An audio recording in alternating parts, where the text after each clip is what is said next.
أعوذ بالله من الشيطان الرجيم. بسم الله الرحمن الرحيم. إذا وقعت الواقعة ليس لوقعتها كاذبة خافضة رافعة.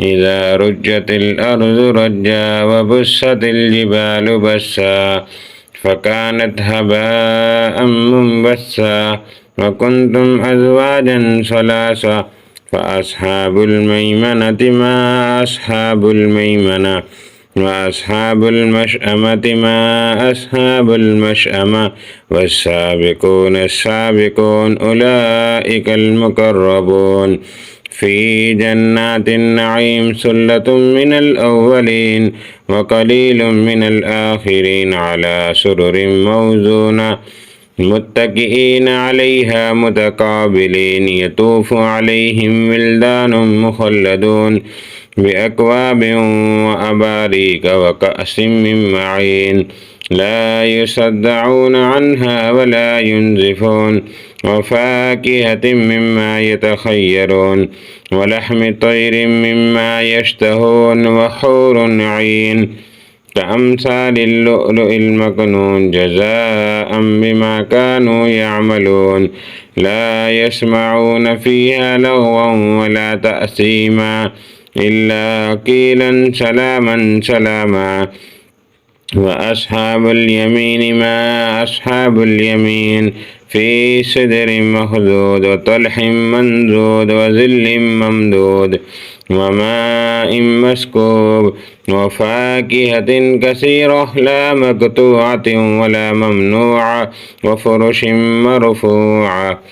إنا أنشأناهن إنشاء فجعلناهن أبكارا عربا أترابا لأصحاب اليمين سلة من الأولين وسلة من الآخرين.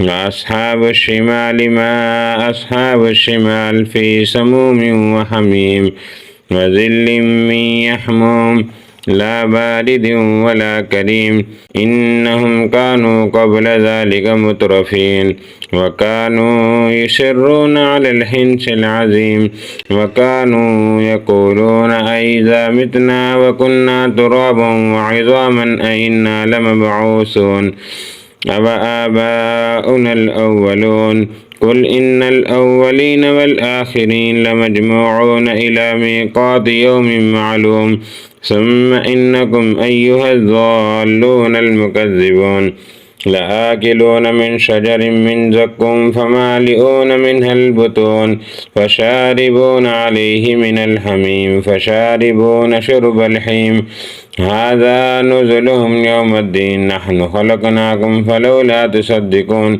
أفرأيتم ما تمنون أنتم تخلقونه أم نحن الخالقون نحن قدرنا بينكم الموت وما نحن بمسبوقين على أن نبدل أمثالكم وننشئكم فيما لا تعلمون ولقد علمتم النشأة الأولى فلولا تذكرون أفرأيتم ما تحرسون أأنتم تزرعونه أم نحن الزارعون لو نشاء لجعلناه حطاما فظلتم تفكهون إنا لمغرمون بل نحن محرومون أفرأيتم الماء الذي تشربون أأنتم أنزلتموه من المزن أم نحن المنزلون لو نشاء جعلناه أجاجا فلولا تشكرون أفرأيتم النار التي تورون أأنتم أنشأتم شجرتها أم نحن المنشئون نحن جعلناها تذكرة ومتاعا للمقوين فسبح باسم ربك العظيم.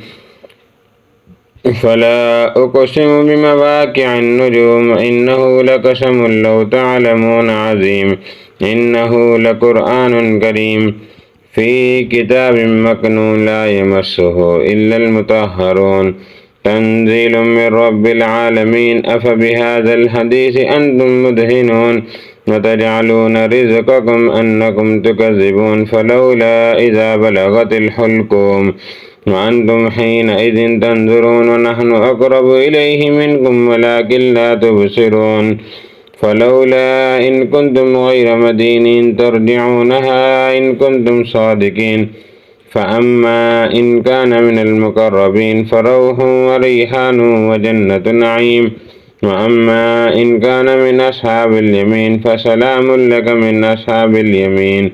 وأما إن كان من المكذبين الضالين فنزل من حميم وتصلية جحيم. إن هذا لهو حق اليقين.